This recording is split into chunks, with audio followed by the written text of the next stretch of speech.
नमस्ते सम्पूर्णमा म अधिवक्ता हिरा श्रेष्ठ आज पनि हजुरहरु समक्ष छोटो कानुनी जानकारी लिएर उपस्थित भएको छु। आज चाहिँ जानकारी दिने क्रममा अनलाइन कोर्ट म्यारेजको विषयलाई लिएर हो। यदि हजुरहरु अदालत समक्ष उपस्थित भएर विवाह दर्ता गराउन अक्षम हुनुहुन्छ या कुनै कारणवश समय भ्याइराख्नु भएको छैन भने चाहिँ यो भिडियो हजुरहरुको लागि एकदमै फलदायक हुन सक्छ। यदि हजुरहरुले अनलाइन मार्फत चाहिँ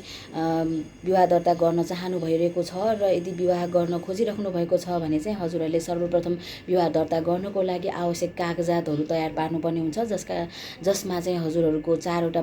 पासपोर्ट साइजको फोटो, नागरिकता र हजुरहरुको अविवाहिताको सिफारिस र त्यति मात्र नभइकन यदि हजुरहरु अन्य कतैबाट बसाइ सरेर आउनु भएको छ भने चाहिँ यी अस्थायी बसोबासको सिफारिस पनि आवश्यक पर्ने हुन्छ र यी यावत कुराहरू डकुमेन्टहरू हजुरहरुले रेडी पारिसक्नु भएपछि चाहिँ हजुरहरु सर्वोच्च अदालतको वेबसाइटमा जानुपर्ने हुन्छ, जसको लागि चाहिँ हजुरहरुले www.supremcourt.gov.np मा गएर उक्त वेबसाइटको रातो घेराभित्र रहेको अनलाइन मुद्दा दर्ता शाखामा गएर हजुरहरुले आफूसँग भएको सम्पूर्ण डिटेल्सहरू चाहिँ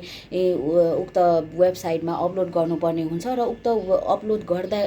गर्दाको क्रममा हजुरहरुले एउटा निवेदन पनि बुझाउनु पर्ने हुन्छ, जुन चाहिँ हजुरहरुले आफ्नो कानुन व्यवसाय मार्फत पनि भर्न सक्नुहुन्छ र आफूले आफै पनि सो निवेदन चाहिँ भरेर अपलोड गर्न सक्नुहुन्छ, जसको लागि हजुरहरुले चाहिँ मुल्की देवानी कार्यविधिको नियमावली अनुसूची 27 बमोजिमको फारम भरेर हजुरहरुले निवेदन दिन सक्नुहुनेछ।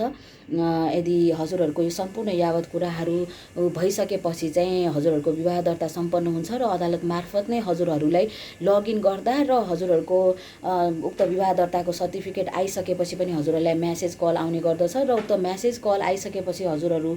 चाहिँ सर्टिफिकेट लिनको लागि आफू स्वयं नै अदालतमा उपस्थित हुनुपर्दछ र यदि